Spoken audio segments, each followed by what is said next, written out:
Welcome back. We are still talking about mental health, and we're going to continue talking about mental illness in our unit on sex, drugs, and rock and roll. So, we are continuing to talk about mental health in the intersection of biology, psychology, social, and environment. And we just finished up talking about stress. And now we are going to talk about what happens when mental health is ill. So, 50% of people in the US will experience a mental health uh, illness in their lifetime, over the course of their life. Um, so, if you experience mental health problems, your thinking, your mood, or your behavior might be affected. So many factors contribute to this. And again, because of the intersection, it can be biological, such as genes or brain chemistry. It can involve life experience, such as trauma or abuse. It can also involve family history, um, such as your family, somebody might have mental health problems already. Um, but lots of people can get better. Many recover completely. So there's a very big spectrum on what happens with people when they experience a bout of mental illness or have chronic mental health issues. And we're going to go over some common mental health issues, and then some common ways of staying healthy.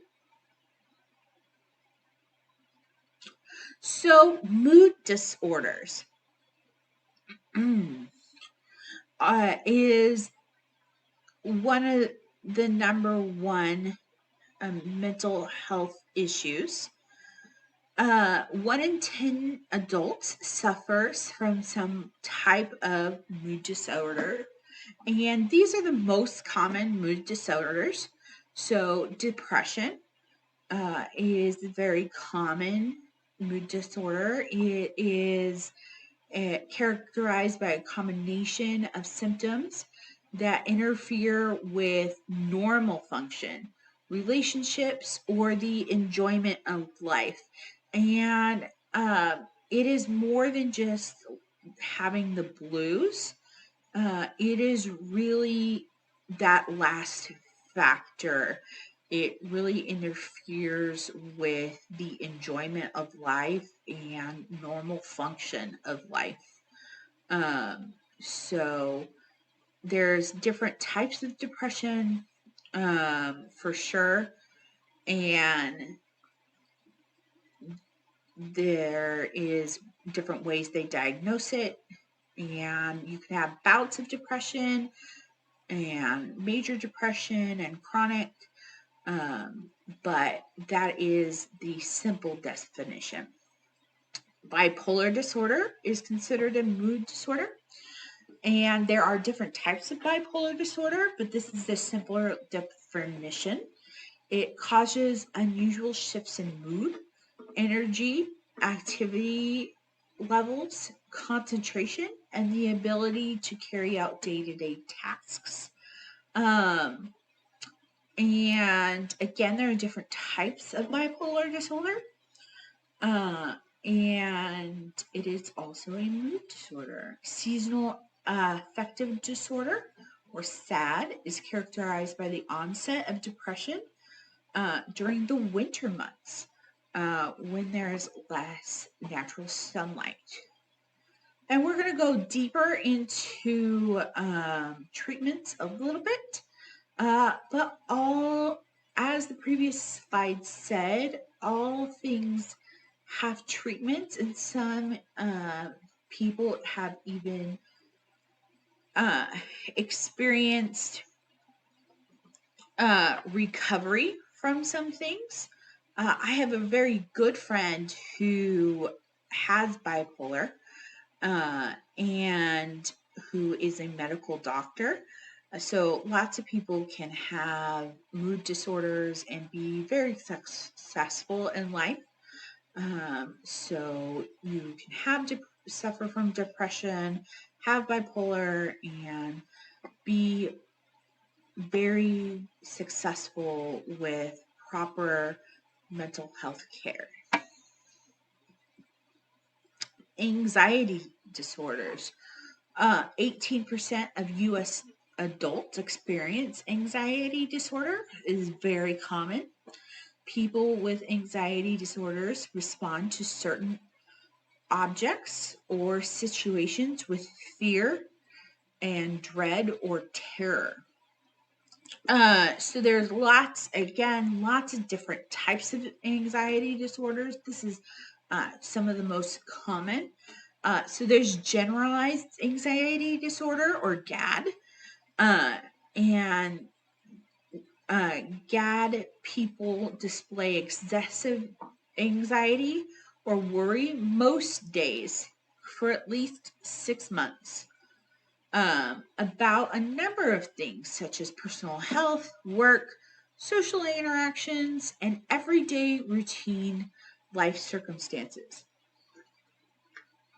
So these people are generally anxious about lots of things, but with proper help, can learn to overcome some of these symptoms. Social anxiety disorder is actually very, very common.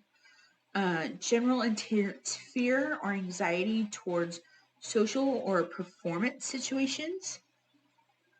Panic disorders, recurrent unexpected panic attacks, which is very common, and sometimes people, when they first have panic disorder, think they're having a heart attack, but actually they're having a panic attack. It can be scary at first. And phobias.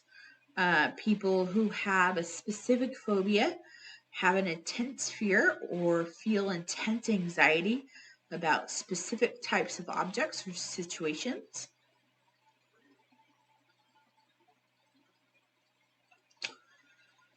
And suicide.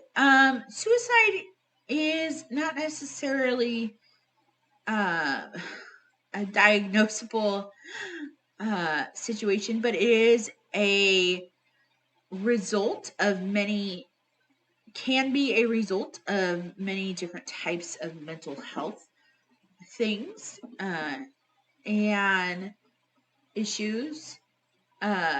But suicide is defined as death caused by self-directed injurious behavior with the intent to die as a result of the behavior.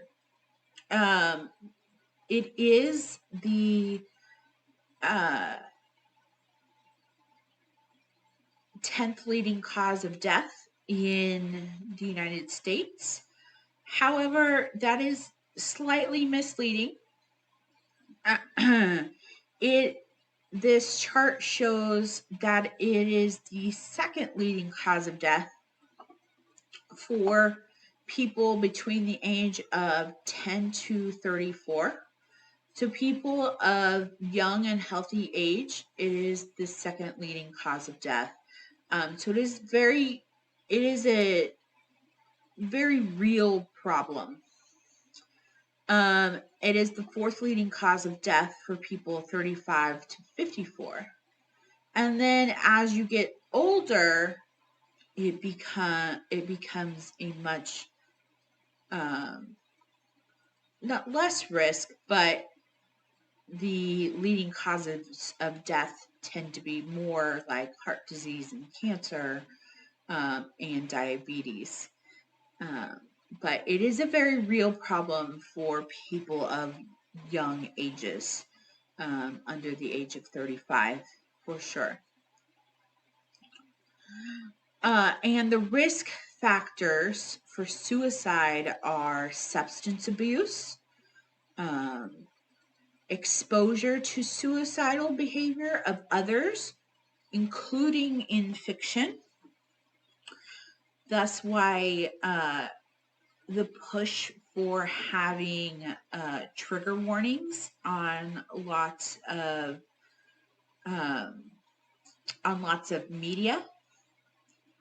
Depression is the number one risk factor for suicide, and that's why suicide is in our mental health talk and why it's so linked to mental health.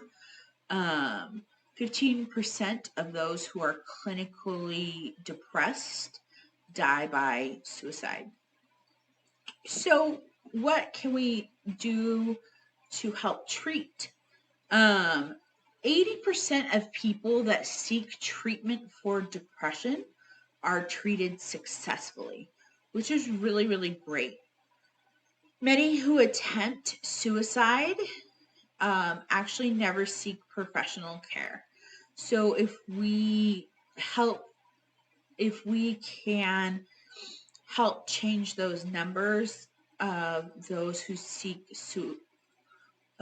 attempt suicide to help them seek treatment, we know that those who seek treatment are treated successfully. Most of those who seek treatment are treated successfully. And research has shown that medications and therapy to be effective suicide prevention. And suicide can be prevented through education and public awareness. So there's your daily suicide education. So what else can we do to keep mental health healthy besides education? Where do we start for the general public? What can we do for some of the other things? Stress. It all goes back to stress. Remember, stress and the autonomic nervous system. Stress. We need to reduce our stressors both in the short term and the long term. So how can we do that? And exercise is actually, research has shown exercise is the number one way to reduce stress. I don't know about you, but sometimes I get stressed out even thinking about how to fit exercise in my life. But sometimes it can help me reduce stress. I have one story from this week. Actually, this really helped me this week. I'll tell a really quick story. I have been working from home, obviously, because I'm recording this, but I live across the street from this auto mechanic shop, and I don't ever hear them at all, ever. And I'm happy they have a business, and during the week, a couple days ago, they were fixing this like muscle car. There's a very loud car, and I heard them like revving the engine several times. And then it just kept going on for hours. And it just kept going on and on and on. And it was driving me insane. And then it finally stopped. So I figured, the car was fixed, or they closed the shop for the night. And then that next day it started again. It just kept going. And I just couldn't think, and I couldn't work. And my cortisol levels shot up, so much so my heart was racing, as if I had drinking 3 cups of coffee. And I actually don't drink coffee. And my heart was racing, and I was so stressed out. I was so mad and stressed out at this car. And I'm not sure why. I actually don't know why it irritated me and stressed me out so much. But I was like, oh my gosh, I can't get anything done. So I just dropped everything. I just stopped, and I was like, that's it. I'm going outside and I'm going on a walk. And that's what I did. I just like stopped, and it wasn't like extra, like I didn't like run and I didn't like pump weights or whatever, but I just went outside and I went on a walk, and I felt so much better. Like I really felt better. Like my heart stopped beating so fast. My cortisol levels went down. I could still hear the car. Um, it still was going, but I like really just felt better. Um, so it really just helped to help with stressor. And I was able to come back and focus, right? Remember, make those synaptic connections more, and and get back to work. Um, just to end that story, it went on for 3 days, and I called the shop and I was like, "Hey, what's going on?" And they were like, "Oh, it's finishing today, and we're giving it back to the people." So, yay! I didn't have to hear the car after that. But plan. Another way is to plan and stay away from procrastination. This one's a really hard one, but a lot of our stress sometimes can come from like waiting to the last minute. So plan and stay away from procrastination. Take a break. And this can be short breaks throughout the day. Maybe you're having a little tiny stress. Take a little breather. Take a little mental break. Maybe you need a long break. Maybe you actually need a vacation. Maybe you need, maybe you need a night off. You know, a break could mean many different things.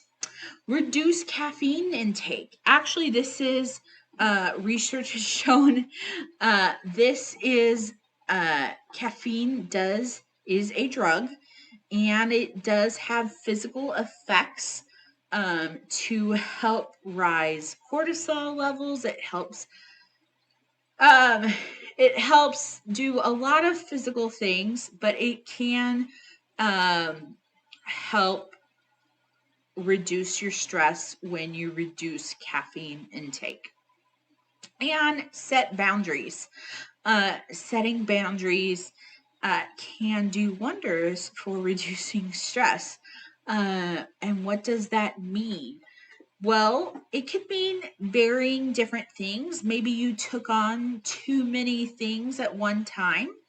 And next time you will have to say no to volunteering to do too many things, and only volunteer to do 2 things instead of volunteering to do 3 things. So set some boundaries and for yourself, or set boundaries for yourself in the house. Maybe you need some personal boundaries that help reduce stress.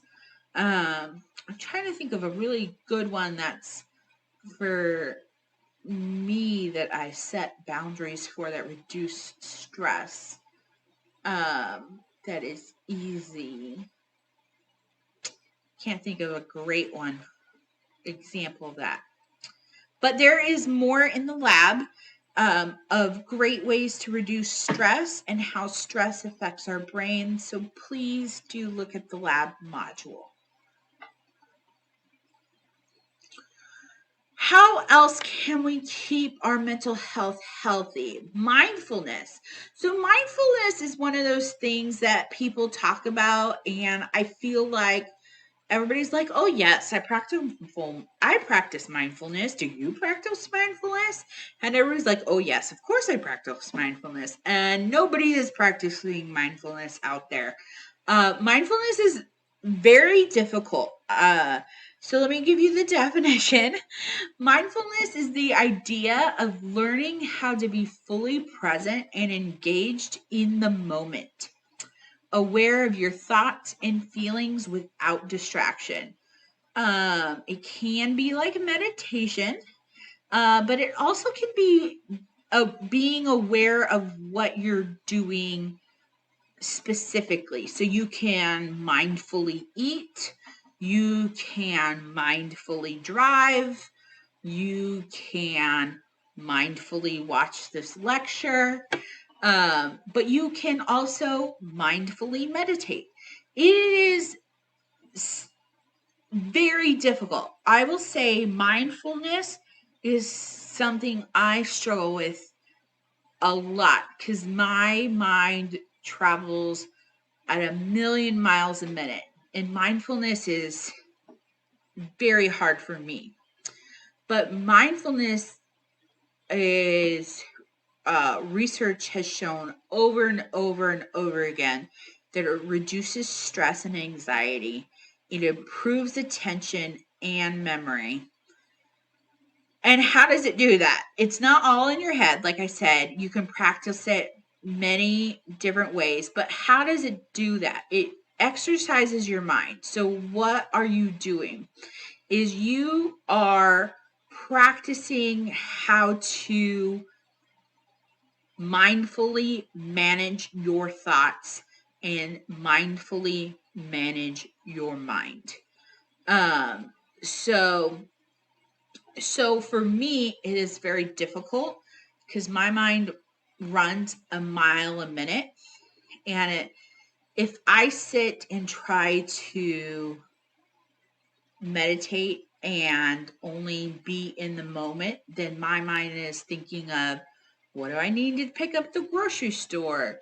What do I need to do for work? How much laundry do I have to do? What should I be doing tomorrow? Like my mind is like racing on all of the things I need to do. But like being in control of your thoughts is something that's very hard to do in being here. But the way it reduces stress and anxiety is to start to be in the moment and be in control of those thoughts, right? So if I wasn't thinking of all of those 40 other things I needed to do and only being in the moment and actually enjoying the trees and the breath and the things for the 10 minutes, that would actually lower my stress and anxiety about the 40 other things. And I could,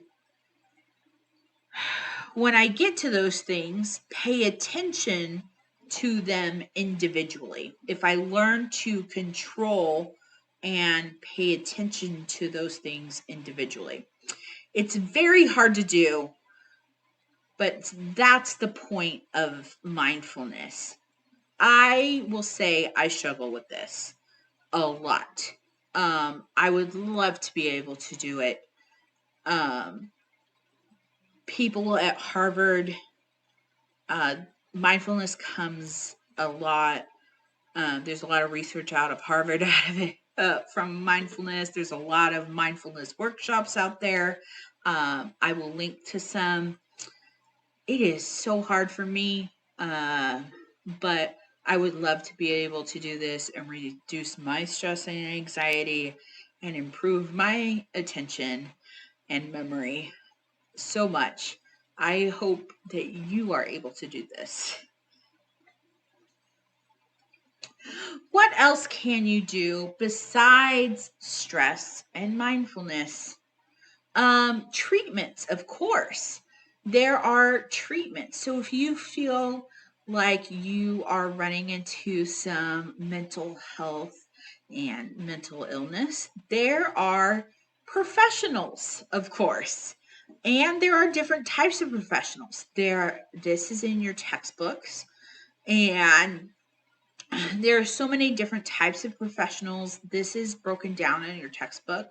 There are psychiatrists, which are medical doctors and can prescribe medications for all different types of things. So, for instance, major depression might need some medication, as well as therapy.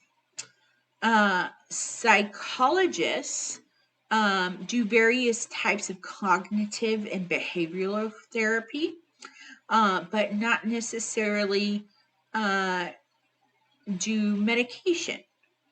So it depends on what type of mental health therapy you might need. Clinical, psychiatric, or social worker might have master's degree in social work. So they might be trained in substance abuse or child counseling, depending on what types of needs you might need. A counselor, again, might be something if you want group counseling or marital counseling or relationship between like children or again substance abuse, all different types. Psychoanalyst, actually I haven't seen this one in a long time, but it is based on Freud's theories, and it is a different type of pattern of thinking and behavior, but they are definitely out there. They're a little bit, um, they were really popular in like the 60s and 70s, I feel like. And licensed marriage and family therapists, again, they're very interested in relationships of different relationships of the family. So, all different types of professionals to see out there of various different types of degrees, depending on what you feel like you need and might be helpful. But there is lots of hope out there, and lots of hope and lots of help. And I hope you find some hope and help and joy and less stress this week.